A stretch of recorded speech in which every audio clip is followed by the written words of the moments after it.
What is up, YouTube? Riley White here, back with another MLB The Show 19 video for you guys, and I'm going to start off this video with just saying I apologize if my mic is a little fuzzy or if it sounds a little fuzzy right now. I'm not quite sure what happened to it, but comment down below whether I should get, because I'm not quite sure the amount of money I will need for an Elgato and a new Blue Yeti mic. So comment down below, if I can't get both, which one would you rather me have, an Elgato or a brand new mic? I personally am kind of leaning towards a mic. I mean, I know an Elgato will definitely be really good, but I find mic quality is something huge, and I've never had that. I've never had a really good mic, so I feel like a Blue Yeti mic might be something I'm going to lean towards. But anyways, we're going to get straight into this video. I am going to be doing a listing of the worst to the best Signature Series cards in the entire game. As you guys can see, I am on the Signature Series collection screen right here, and there's 11 total, 99 overalls. There is 196 Signature Series, but the rest are 99 overall cards, and I'm going to list them from 11th to 1st. So starting off in the video, I have to go with the 96 overall Trevor Hoffman closing pitcher. I mean, it's hard for me to rank some of these cards because, I mean, they're all the best cards in the game at their position. If not the best, then definitely up there. I mean, Trevor Hoffman closing pitcher, this card was amazing last year. His circle change was super effective, got a lot of people swinging down below the zone. If you didn't swing and miss, then you're most generally going to ground out or whatever. But the last year's elevation was much more higher than it is this year. I feel like the circle change might not be as effective. His fastball only clocks in at 94, which is a little below average, honestly. He's got some other pitches, but honestly, last year, the circle change was the only pitch you threw with Trevor Hoffman. I mean, you could throw in a cutter here and there, but his slider, his four-seamer, and his curveball were really bad pitches.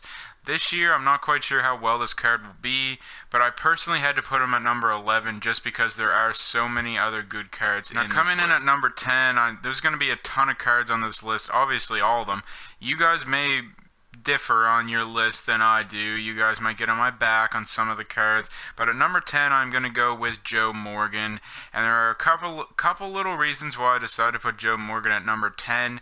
He is a second baseman, 99 overall, as all of them are besides Trevor Hoffman, but last year's second baseman's kind of lacked. This year, they seem to be a little better. There are some other good second base cards out there. Joe Morgan is definitely one of the top ones, but you got like Hornsby. You got some other good cards out there as well. But Joe Morgan, there's a couple little things that I don't like about this card. One thing is that he stands super close to the plate. A lot of people, Joe Morgan in the past, for some reason you hardly ever see him, and one of the reasons is he stands so close to the plate. You can literally throw something on the inside and he will get jammed. Even if it's on the inside of the plate, he will get jammed 3/4 of the time. Another thing I have to say about Joe Morgan is this is kind of more of a personal preference than a lot.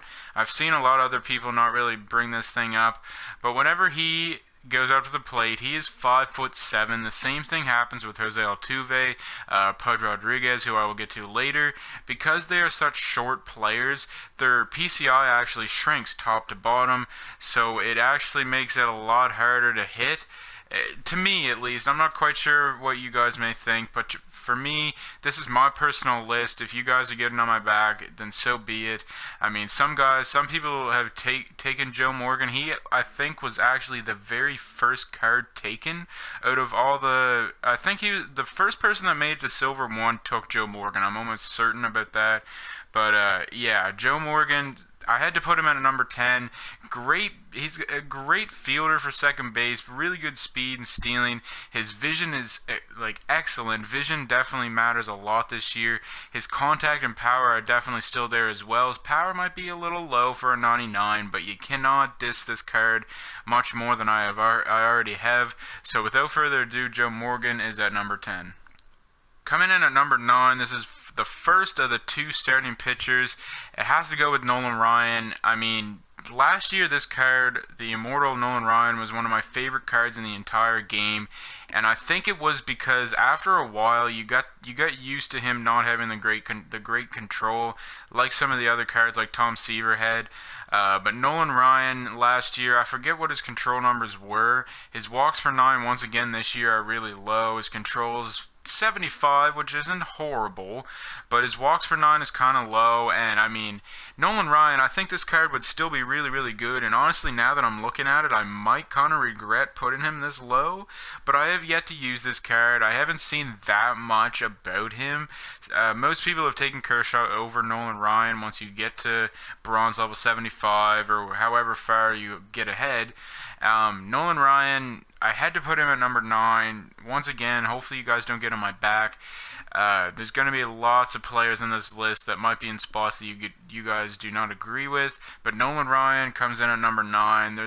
I'm not really quite sure what the main reason definitely is because of his walks per 9 and his control, but other than that, there's nothing really that I can say about him. There's some other cards out there with low control, low walks per 9, like Kerry Wood. I have yet to take Kerry Wood because I don't really like pitching with cards that have bad control and bad walks per 9. So, I mean, Nolan Ryan, he has to come in at number 9. I apologize to you guys if you guys took Nolan Ryan over Clayton Kershaw, but I mean, Nolan Ryan comes in at number 9. Coming in at number 8, some of you guys are going to get on my back for this one as well, but I mean, you guys cannot deny that I have some valid points for some of these cards. Like I said, Hoffman, I don't really have experience with him. I just put him down there at 11. Morgan, kind of short.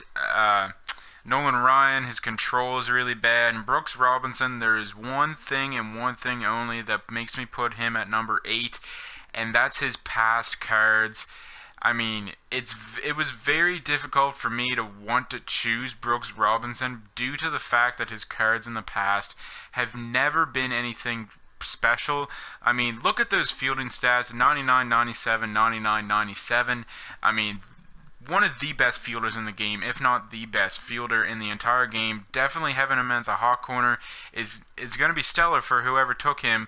His batting stats are still there as well. 97, 105 contact. He has 125 vision, which is super, super insane this year. 78, 79 power. I mean, his durability is there. His discipline, clutch as well. He can actually bunt if he wants to. He has 49 speed. I mean, the only thing that makes me want to put Brooks Robinson down there is because last year he had 2 different cards, one from the ticket counter and one that you could get in the market. Neither one was anything special. The year before he had a 99 overall through the programs that you had to earn him, and I don't think anyone thought anything special about that card as well. Brooks Robinson, I just had to put him at number 8 due to those little reasons. But I mean, the rest of the list is pretty straightforward. You guys probably know who might be where, unless you guys have personal preferences and whatnot. But Brooks Robinson has to come in at number 8. Now, number 7 is a very, very tough one because a lot of you guys may put him a lot higher, and some of you guys may put him lower. I've heard a lot of ups and downs about Pudge Rodriguez so far this year. There's a couple little things about him that I really do not like. I've used him before in BR. I'm 0 for 5 with him, which is very, very bad for a 99 overall. I have his gold card as well that I absolutely hate batting with. I bat like just above 200 with him, and he's on my starting lineup. I don't know why he is. But other than that, I mean, if you look at this card, he has stellar contact, pretty good power, maybe a little below average compared to some other 99s. 113 vision, which is really good as well. He has elite fielding, which is something super, super important this year. 96 fielding, 99 arm strength, 96 arm accuracy, 80 reaction, and 90 blocking. He also has 72 speed over there, so if you wanted to, he could steal you a bag or two. But other than stealing bags, he can definitely throw someone out at second base. The best defensive catcher in the game. He's still the best catcher in the game, guaranteed. All these stats show that he is the best catcher in the entire game, and I mean, you gotta, I mean, honestly, I really don't think this card deserves to be the American League collection. Yes, I said it. I mean, some of you guys may think, oh, Jesus, I'm going for the American League collections just to get Ivan Rodriguez. Texas fans out there, I mean, you guys are probably really happy to see that Ivan Rodriguez is in the game, but to me, this card does not shout anything that just makes me want to say he's above everyone else on the list. I'm sorry, I feel like Pudge Rodriguez is a little lower for me compared to the other cards.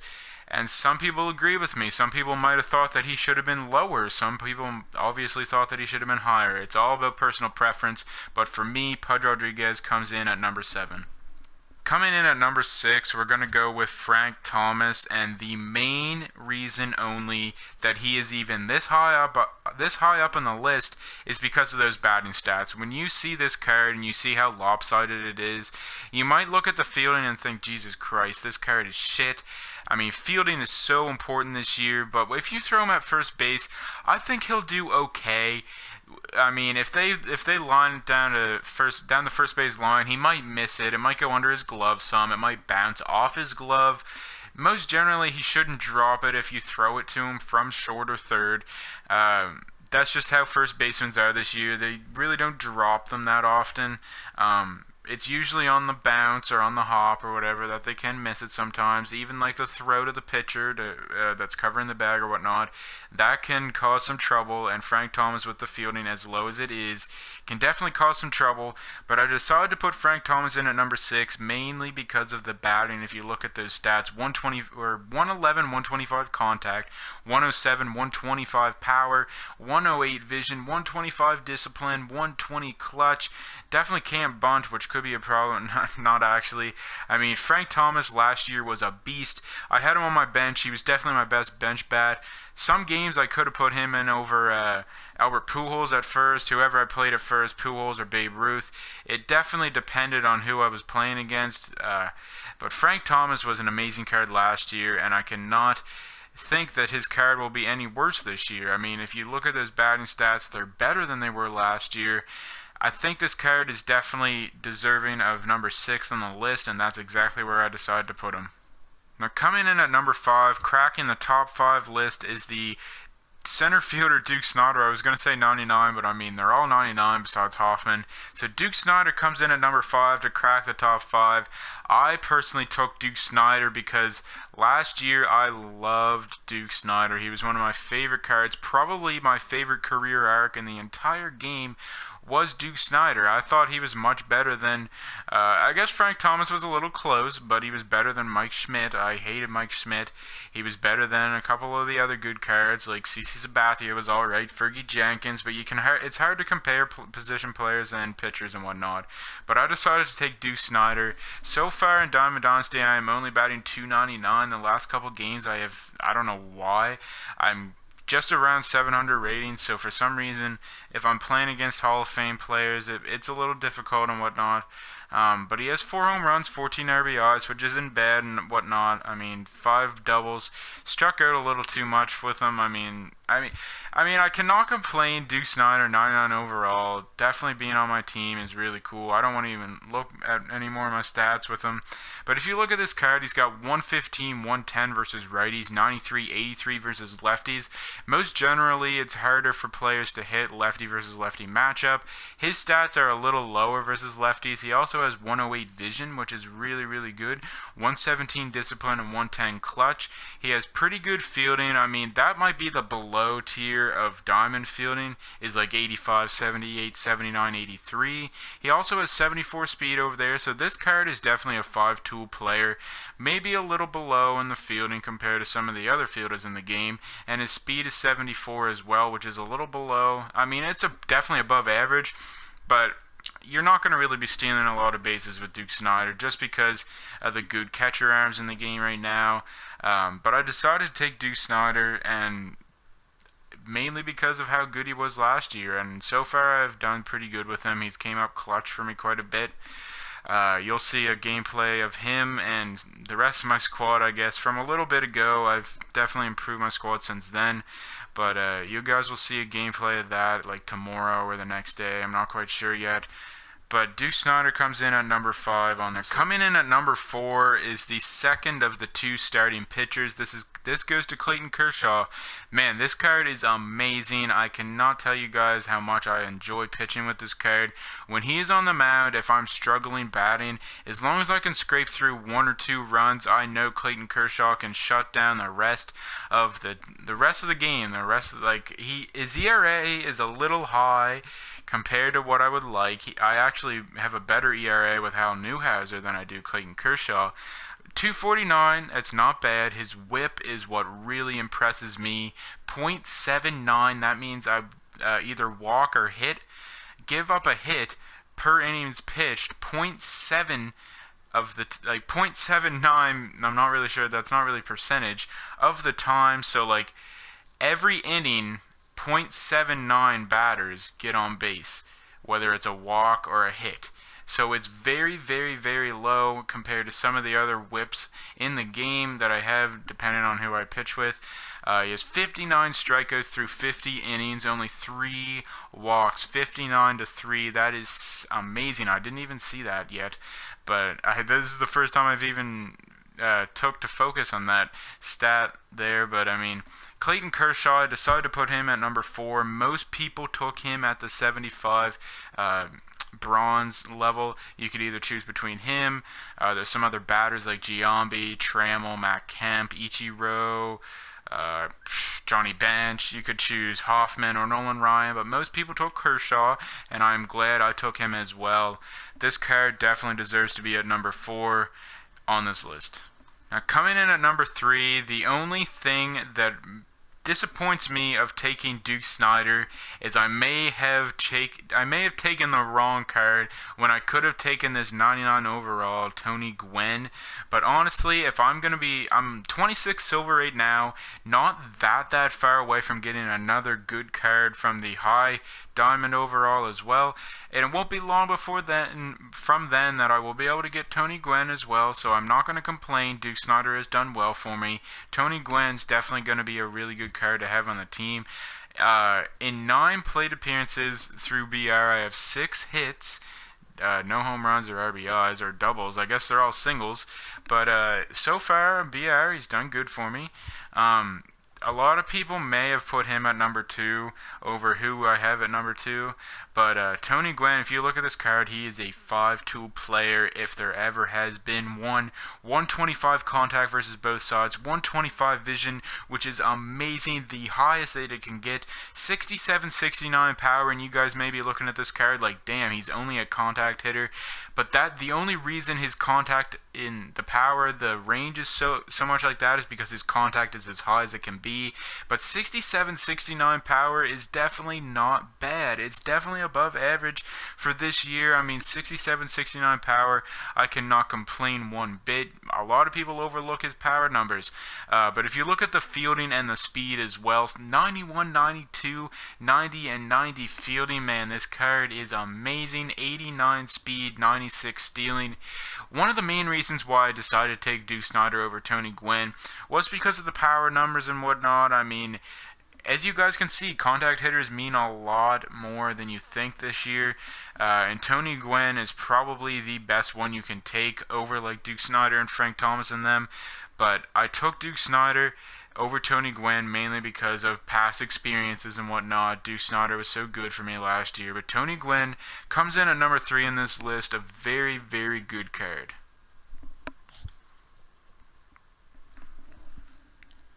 Now, coming in at number 2, and I may switch him and Tony Gwynn around, but I decided to put Hornsby in at number 2, mainly just looking at the stats.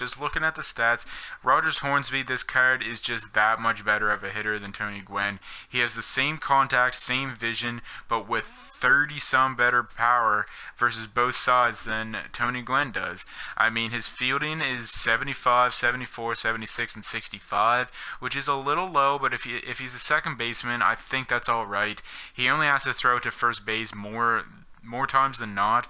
So Hornsby, this card is amazing, I think. Like, The only reason I would put Tony Gwynn over him is just from what I've heard of Rogers Hornsby. A lot of people, from what I've heard, YouTubers and whatnot, I'm actually in a Facebook group for MLB The Show, and a lot of people have said that Rogers Hornsby, his batting numbers do not show compared to some other cards in the game. That would be the only reason that I would put Tony Gwynn over Rogers Hornsby. So honestly, I think this might be a toss-up. I may put Rogers Hornsby above Tony Gwynn. I may put Tony Gwynn above Rogers Hornsby. It all depends. I really don't think I will ever get this card, mainly because you have to collect the entire National League, and I really have no plans on spending a lot of money on this game, so I probably won't get that far to collect Rogers Hornsby unlike a lot of other people have. He's also 5'11", which is kind of short. I'm not really quite sure what his PCI is. I don't think I've batted with him. Oh, I have actually. 2 for 8. I do not remember even batting with Rogers Hornsby other than, 2 for 8 is not very good with a 99 overall card. But either way, I decided to put Rogers Hornsby at number 2 on this list. And coming in at number 1, I'm pretty sure this was no surprise to anybody. It is Willie Mays. If you look at this card, he's pretty much like Babe Ruth last year. He's pretty much like Ken Griffey the year before. Pretty much the new legend of the year. Last year it was Babe Ruth. It was the first year for him in the game. A lot of people really liked the card. A lot of people were hyped to see Babe Ruth in the game, one of the all-time greats. The year before was Ken Griffey Jr. It was his first year in the game, and a lot of people love to see that. There was a lot of hype around Ken Griffey Jr. finally being in the game, and this year it is sensational center fielder Willie Mays from the New York Giants, which was a team a long ass time ago, long before my time. But this card is the definition of a 5-tool player, if there ever has been one. I forget if I said that. I'm pretty sure I said that about someone else. But Willie Mays, man, this card is amazing. 114, 117 contact, 106, 118 power, 116 vision, 116 discipline, 118 clutch. His bunting is a little low. It's not like it really matters that much. I would not be bunting with Willie Mays. 98 fielding, 95 arm strength, which is one of the best fielders in the game. He also has 92 speed and 90 stealing with 95 base running aggressiveness. Almost every single stat is above 90, besides bunt and drag bunt, but no one even looks at that. No one's going to be bunting with Willie Mays. The only thing about Willie Mays that gives me just a little bit of vibe that makes me think this card may not be as good as it looks is the way his batting stance is. Whenever I used him in the moments and whatnot, he was a slap shot card to the opposite field. He has that type of batting stance where he kind of leans over the plate a little bit, just like Mike Piazza seemed to have last year. Mike Piazza didn't really lean over the plate. Mike Piazza was just a master at opposite field hits, at least for everyone that I know. Mike Schmidt is the definition of slap shot hits to the opposite field. He always hit them to opposite field. Other than that, he was a shit card. I hated Mike Schmidt last year. Willie Mays, that's the only kind of thing that I'm thinking about, is this card may not be as good as it looks for batting, is because of his stance. He does lean over the plate a little bit, but either way, you cannot deny that this card has to be one of the best cards in the game. Even if his stance is kind of weird, he definitely can do some damage behind the plate. He can do some damage in the field throwing it. He can do some damage on the base paths. You will have to be scared if you're going to ever face this card. I have faced this card before, actually. I forget how well he did against me. But either way, Willie Mays comes in at number 1 on this list without a doubt. So anyways, guys, that is going to conclude this video. Hopefully you guys enjoyed. Comment down below some more suggestions for videos. I apologize that this is about 4 days late compared to what I would like it to be. But I'm going to be trying to pump out the videos this week for you guys. So hopefully you guys enjoyed this video, and we will see you guys in the next one. Get set, go, take off.